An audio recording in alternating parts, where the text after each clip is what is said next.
అందరికీ నమస్కారం. Welcome back to rainbow home. నేను మీ అను. ఈ వీడియోలో నేను మీకు సాయిబాబా నవగురువార వ్రతాన్ని ఏ విధంగా ఆచరించాలో మీతో షేర్ చేసుకోబోతున్నాను. ఈ పూజా విధి విధానాన్ని అలాగే పాటించవలసిన నియమాల్ని కూడా మీతో చెప్తాను. ఏ సమస్యతో బాధపడుతున్నా సరే ఈ వ్రతాన్ని ఆచరించినట్టయితే మంచి ఫలితం లభిస్తుంది. నేను మా ఇంట్లో సాయిబాబా నవగురువార వ్రతాన్ని ఏ విధంగా చేసుకున్నానో ఇప్పుడు మీకు చూపిస్తున్నాను. పిలిస్తే పలికే దైవం అండి శ్రీ సాయినాథుడు. శ్రీ సాయినాథుని ఆశీస్సులు మనందరిపై ఉండాలని నేను కోరుకుంటున్నాను. శ్రీ సచ్చిదానంద సమర్థ సద్గురు సాయినాథ్ మహారాజ్ కీ జై. ఈ సాయిబాబా నవగురువార వ్రతం అనేది మనము 9 గురువారాలు చేసుకోవాలి.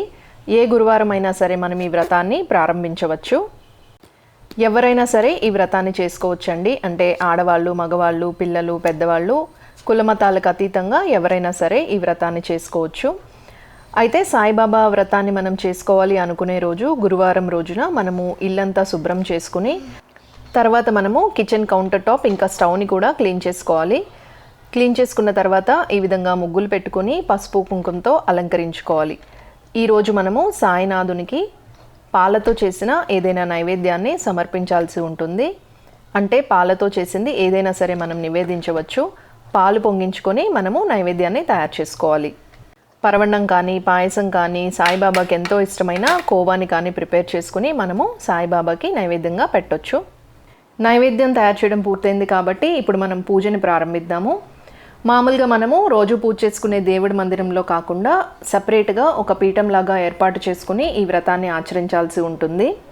మన ఇంట్లో ఈశాన్య మూలగా ఒక పీఠను ఏర్పాటు చేసుకుని దానికి పసుపు కుంకుమని రాసి ఆ తర్వాత మనము ఇక్కడ సాయిబాబా ప్రతిమని ఏర్పాటు చేసుకుని పూజ చేయాల్సి ఉంటుంది. ఈ పీట మీద మీ దగ్గర ఉన్న ఏదైనా పసుపు రంగు వస్త్రాన్ని ఇలా పరుచుకోండి. ఇప్పుడు దీని మీద పసుపు కుంకుమ వేసుకోవాలి. ఆ తర్వాత కొద్దిగా గంధము అలాగే అక్షతలను కూడా వేసుకోవాలి. మీ దగ్గర ఉండే ఏదైనా జాకెట్ ముక్కని ఇలా వేసుకోవచ్చు. కానీ పసుపు రంగు అయితే మనకి చాలా మంచిది, అందుకని పసుపు రంగు ఉండేలాగా చూసుకోండి. ఆ తర్వాత సాయిబాబాకి చందనం అలాగే కుంకుమతో ఈ విధంగా బొట్లు పెట్టుకొని సాయిబాబా పటాన్ని ఆ పీట మీద ఏర్పాటు చేసుకోవాలి. తర్వాత మీకు నచ్చినట్టుగా పువ్వులతో అలంకరించుకోండి. ఈ పూజని ఏదైనా గురువారం రోజు మీరు స్టార్ట్ చేసుకోవచ్చు. ఆ రోజు శుభ్రంగా తలకు స్నానం చేసి ఉదయం లేదా సాయంత్రం ఈ పూజను చేసుకోవచ్చు. ఖచ్చితంగా 9 వారాలు ఈ పూజను చేయాల్సి ఉంటుంది. అయితే పూజ చేసేటప్పుడు మీరు ఏ విధమైన ఉపవాసం ఉండాల్సిన అవసరం లేదు. ఖాళీ కడుపుతో అస్సలు ఈ పూజను చేయకూడదండి. ఏదైనా అల్పాహారం తీసుకొని ఈ పూజను చేయాల్సి ఉంటుంది. ఈ పూజకి ముఖ్యంగా కావాల్సినవి ఆవు నెయ్యి, కొబ్బరికాయ, తాంబూలం అలాగే కొన్ని పళ్ళు, పాలతో చేసిన ఏదైనా నైవేద్యం. ఈ పూజలో ముఖ్యంగా మనము ఇంకొక నియమాన్ని కూడా పాటించాల్సి ఉంటుందండి. దీపం వెలిగించిన తర్వాత తప్పనిసరిగా ధూపం అనేది మనము ఇవ్వాల్సి ఉంటుంది. ఆ ధూపం వెలిగించగా వచ్చిన భస్మం ఉంటుంది కదా, దాన్ని విభూదిగా మనము నుదుటున ధరించి అప్పుడు పూజని ప్రారంభించాలి. ఈ పూజ చేసే ముందుగా మీరు గణపతికి ముఖ్యంగా పూజ చేయాల్సి ఉంటుంది. గణపతి పూజ అయిన తర్వాతనే మీరు సాయినాథుని పూజని ప్రారంభించాలి. మీ దగ్గర సాయిబాబా పాలరాతి విగ్రహం లాంటిది ఏదైనా ఉంటే అభిషేకం కూడా చేసుకోవచ్చు. ఈ పూజ చేసేటప్పుడు ముఖ్యంగా ఆవు నేతితోనే దీపాన్ని వెలిగించాల్సి ఉంటుంది. సాయిబాబా నవగురువార వ్రతం చేసేటప్పుడు మీరు ఒంటి పూట భోజనం చేయాలండి. ఒక పూట అల్పాహారం లేదా పళ్ళుని తీసుకోవచ్చు. కంపల్సరీ ఏమి కాదు, మీరు చేయగలిగితే ఇలా చేయొచ్చు. లేదు మేము ఆరోగ్యపరంగా లేదా మీ వర్క్ పరంగా ఇలా చేయడం కుదరకపోతే మీరు భోజనం చేసి కూడా ఈ వ్రతాన్ని చేయొచ్చు. దాంట్లో ఎటువంటి సందేహం లేదు. అయితే ఈ పూజ చేసిన రోజు మాత్రం కింద పడుకోవాల్సి ఉంటుంది. ఇక్కడ కూడా కంపల్షన్ ఏం లేదండి. మీరు భక్తి శ్రద్ధలతో పూజను ఆచరిస్తే చాలు. మీరు చేయగలిగితే అలా కూడా చేసుకుంటే ఇంకా మంచిది. ఈ పూజను 9 వారాలు వరుసగా మీరు చేసుకోవాల్సి ఉంటుంది. ఒకవేళ మీకు మధ్యలో ఏదైనా ఇబ్బంది వచ్చి, అంటే ఆడవాళ్ళకి పీరియడ్స్ లాంటివి ఏమైనా వచ్చి మధ్యలో ఆటంకం ఎదురైతే కనుక మీరు ఆ వీక్ని వదిలేసి నెక్స్ట్ వీక్ మళ్ళీ యథావిధిగా పూజని కంటిన్యూ చేసుకోవచ్చు. అదేవిధంగా ఎప్పుడైనా అర్జెంటుగా ఊరు వెళ్ళాల్సి వచ్చినా సరే ఆ వీక్ని వదిలేసి నెక్స్ట్ వీక్ నుంచి మీరు పూజను చేసుకోవచ్చు. అయితే కౌంట్ చేసేటప్పుడు ఆ వీక్ని వదిలేసి నెక్స్ట్ వీక్ నుంచి మీరు కౌంట్ చేసుకుంటూ 9 వారాల వరకు చేసుకోవాలి. పూజకు కావాల్సిన వస్తువులన్నీ సిద్ధం చేసుకుని దేవుడి పీఠాన్ని ఈ విధంగా అలంకరించుకున్న తర్వాత ఇప్పుడు దీపారాధన చేసుకుని మనము విఘ్నేశ్వరుణ్ణి పూజించుకోవాలి. విఘ్నేశ్వరుడి పూజ అనంతరం అప్పుడు మనము సాయినాథుని పూజ ప్రారంభించుకోవాలి. ఈ పూజను మనము క్లియర్గా ఏ డౌట్స్ లేకుండా చేసుకోవాలంటే శ్రీ సాయినాథుని నవగురువార వ్రత పుస్తకం అని మనకి మార్కెట్లో దొరుకుతుందండి. ఈ పుస్తకం ఆధారంగా మనము పూజ చేసుకున్నట్టయితే మనము క్లియర్గా అంత డీటెయిల్గా ఎక్స్ప్లెయిన్ చేసి ఉంటుంది కాబట్టి మనము ఈజీగా ఈ పూజను చేసుకోవచ్చు. సో ఇక్కడ మనకి ఫస్ట్ విఘ్నేశ్వరుడి పూజ ఉంటుంది, ఆ తర్వాత సాయిబాబా పూజ ఉంటుంది. వినాయకుడిని పూజించిన తర్వాత మనము సంకల్పం చెప్పుకొని అప్పుడు సాయిబాబా పూజని స్టార్ట్ చేసుకోవచ్చు. మీరు ఏ సమస్యతో బాధపడుతున్నట్లయినా సరే తప్పకుండా ఈ వ్రతాన్ని ఆచరించండి, మీకు మంచి ఫలితం అయితే లభిస్తుంది. విద్య కానీ, ఉద్యోగం, వ్యాపారం, ఇల్లు కట్టుకోవడం, ఆరోగ్య సమస్యలు, ఇలా ఏ సమస్య ఉన్నా సరే ఈ వ్రతాన్ని ఆచరించారంటే మీరు స్టార్ట్ చేసినప్పటి నుంచి 9వ వారం అయ్యేలోపు తప్పకుండా మీకు మంచి ఫలితం అయితే లభిస్తుంది. నేను మీకు ఇది నా ఓన్ ఎక్స్పీరియన్స్ నుంచి చెప్తున్నాను. మీరు కూడా ఆచరించి మీ ప్రాబ్లమ్స్ ఏమైనా ఉంటే తప్పకుండా అవి సాల్వ్ చేసుకోండి.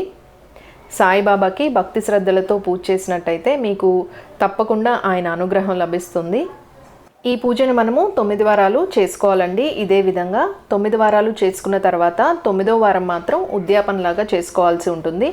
అంటే ఆ రోజు 9 మంది ముత్తైదుల్ని పిలిచి వారికి భోజనం పెట్టి వాయనం, తాంబూలం ఇవ్వాల్సి ఉంటుంది.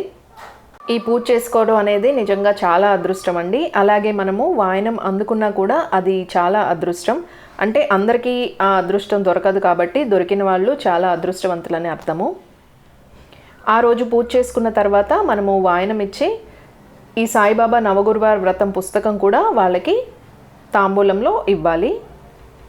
ఈ పూజ చేసుకునేటప్పుడు ముఖ్యంగా కొన్ని మనము సాయిబాబాకి సంబంధించినవి చదవాల్సి ఉంటుందండి. అంటే ఫస్ట్ వినాయకుడి పూజ కంప్లీట్ అయిన తర్వాత సంకల్పం చెప్పుకుని ఆ తర్వాత సాయిబాబా అష్టోత్తరం చదువుకోవాలి. అష్టోత్తరం చదువుకున్న తర్వాత సాయిబాబా నవగురువార వ్రత కథ ఉంటుంది, ఆ కథను కూడా చదువుకోవాలి. అలాగే ఈ పుస్తకంలో మనకి సాయిబాబా మహిమలు కూడా ఉంటాయండి, అవి కూడా మనము చదువుకోవచ్చు. అంటే ఇవే చదవాలి అవి చదవాలి అని నియమాలు ఏమీ ఉండవండి. మీకు నచ్చినవన్నీ మీరు చదువుకోవచ్చు.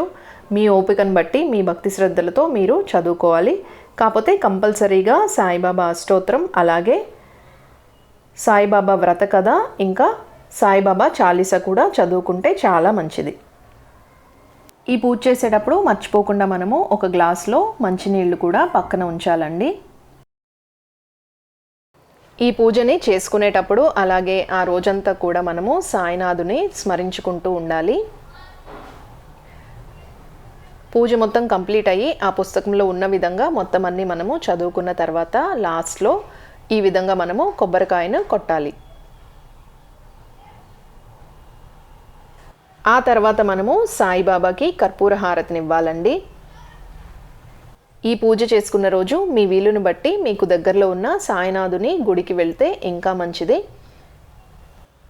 ఈ పూజను మనము ఉదయం కానీ సాయంత్రం కానీ ఎప్పుడైనా చేసుకోవచ్చు. అయితే ఈ సాయిబాబా నవగురువార వ్రత పుస్తకం ఉంది కదా, ఆ పుస్తకం ఆధారంగా మీరు చేసుకున్నట్టయితే మీకు ఎటువంటి డౌటు రాకుండా క్లియర్గా ఉంటుందండి. సో ఆ బుక్ని ఫాలో అయ్యి చేసుకోండి.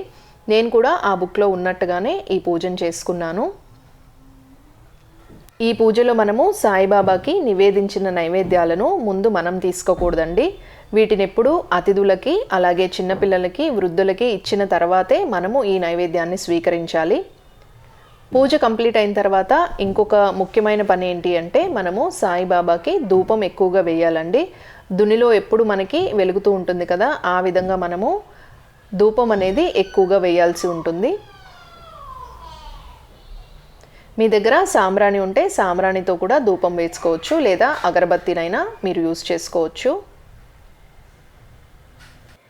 నేను శ్రీ సాయిబాబా నవగురువార వ్రతాన్ని ఈ విధంగా చేసుకున్నానండి.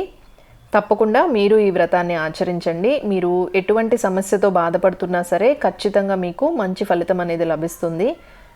మామూలుగా అయితే మనము షిరిడీకి వెళ్ళి సాయిబాబాను దర్శించుకుంటూ ఉంటాం కదా, ఇప్పుడున్న పరిస్థితిలో వెళ్ళడం కుదరదు కాబట్టి ఈ విధంగా సాయిబాబా నవగురువార వ్రతం చేసుకున్నా సరే సమానమైన ఫలితాన్ని మనం పొందవచ్చు. ఆ తర్వాత పరిస్థితులన్నీ చక్కబడిన తర్వాత అప్పుడు మనము షిరిడీకి వెళ్ళొచ్చు.